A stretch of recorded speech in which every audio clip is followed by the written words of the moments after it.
Dear students, I taught you last video the third lesson, a letter to the God, and today I will teach you the second video. Let's be start. It's really getting bad now. अब वास्तव में बुरा हो रहा है। यह पिछले video में आपने देखा होगा कि भारी वर्षा के कारण लेंचो को काफ़ी खेत में नुकसान हो रहा था ओले पड़ने की वजह से। एक्सक्लेम्ड द मैन, और उस व्यक्ति ने ये समझाया भी, बताया, उसकी व्याख्या की। I hope it passes quickly, उसने उम्मीद जताई कि ये वास्तव में जल्दी समाप्त हो जाएगा, गुजर जाएगा। It did not pass quickly, यह जल्दी से समाप्त नहीं हुआ। For an hour the hell rained on the house, लगभग 1 घंटे तक ओले छत पर पड़ते रहे। द गार्डन, बाग में पड़ते रहे। द हिल साइड, और पूरे पहाड़ी क्षेत्र में। द कॉर्नफील्ड, अनाज के खेत में। ऑन द होल वैली, संपूर्ण घाटी में, यानी पूरे क्षेत्र में वर्षा होती रही, ओले पड़ते रहे। द फील्ड वाज वाइट, खेत पूरी तरह सफ़ेद था। As if covered with salt, ऐसा लग रहा था मानो पूरे क्षेत्र को या पूरे मैदान को नमक से ढक दिया गया। Not a leaf remained on the trees, एक भी पत्ती पेड़ों पर नहीं बची थी। The corn was totally destroyed, अनाज यानी फसल पूरी तरह से बर्बाद हो चुकी थी। The flowers were gone from the plants, और पत्तियां और फूल पूरी तरह से पेड़ों से गिर गए थे, प्लांट टहनियों से नीचे जड़ गए थे। Lencho soul was filled with sadness, Lencho का हृदय दुख से भर गया। When the storm had passed, जब पूरा तूफान शांत हो गया या गुजर गया, तो he stood in the middle of the field, तो फिर भी वो खेत के बीचों बीच जाकर के खड़ा हो गया। And said to his sons, और अपने पुत्रों से उसने कहा, a plague of locusts would have left more than this, वो ये कह रहा है कि एक प्लेग जैसी बीमारी होती है, या ये टिड्डियों के द्वारा जो बीमारी फैलती है, टिड्डियों के द्वारा जो खेत में नुकसान किया जाता है, वो भी बहुत कुछ छोड़ जाती है ना। इससे ज़्यादा ओले पड़ने से तो खेत में कुछ भी नहीं बचा, इससे ज़्यादा तो टिड्डी अगर खेत में धावा बोलती हैं या उसको नुकसान पहुंचाती हैं, वो भी कुछ पत्ती या पेड़ को छोड़ देती हैं। नथिंग दिस ईयर, अब कुछ भी नहीं है। This year we will have no corn, इस वर्ष हमारे पास बिल्कुल भी अनाज नहीं होगा। That night was a sorrowful one, आज की रात हमारे लिए बहुत ही दुखदाई रात है, बहुत ही दुखदाई रात थी। All our works for nothing, हमने जो भी कार्य किया उसका कोई फ़ायदा नहीं हुआ, हमारा सारा कार्य, सारी मेहनत और पूरा परिश्रम बेकार चला गया, निरर्थक गया। देयर इज़ नो वन, कोई भी नहीं है, हु कैन हेल्प अस, जो हमारी सहायता कर सकता है, ऐसा कोई नहीं है।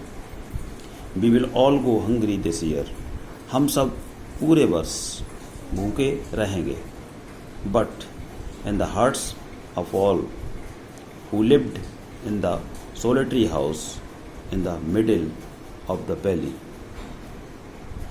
There was a single hope, help from God. लेकिन हृदय में, उस अकेले एकांत घर में जो पहाड़ियों के बीच में था, एक ही उम्मीद थी उन्हें, हेल्प फ्रॉम गॉड, ईश्वर से मदद।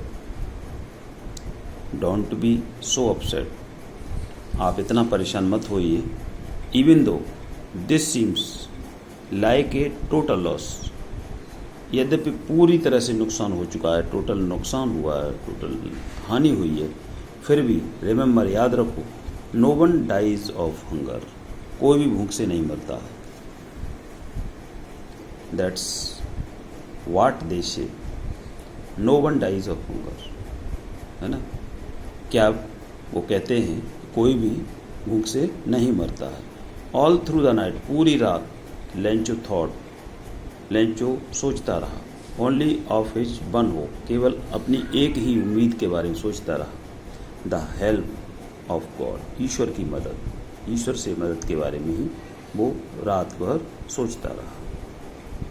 हुज आइज, जिसकी आंखें, as he had been instructed, निर्देशित करती हैं या देखती हैं, सी एवरीथिंग, प्रत्येक चीज, even that what is deep in one's conscience, हालांकि वो किसी के अंदर आत्मा की आवाज़ को भी, आत्मा की हालत को भी समझ सकती है। यानी ईश्वर की दृष्टि बहुत तीव्र है, वो सब कुछ देख सकता है।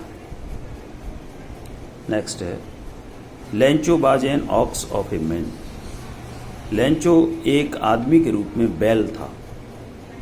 वर्किंग लाइक ए एनिमल, वो जानवर की तरह कार्य करता था इन द फील्ड, खेत में। बट स्टिल ही न्यू, लेकिन फिर भी वो जानता था हाउ टू राइट, कि लिखा जा कैसे जाता, अर्थात वो लिखना जानता था।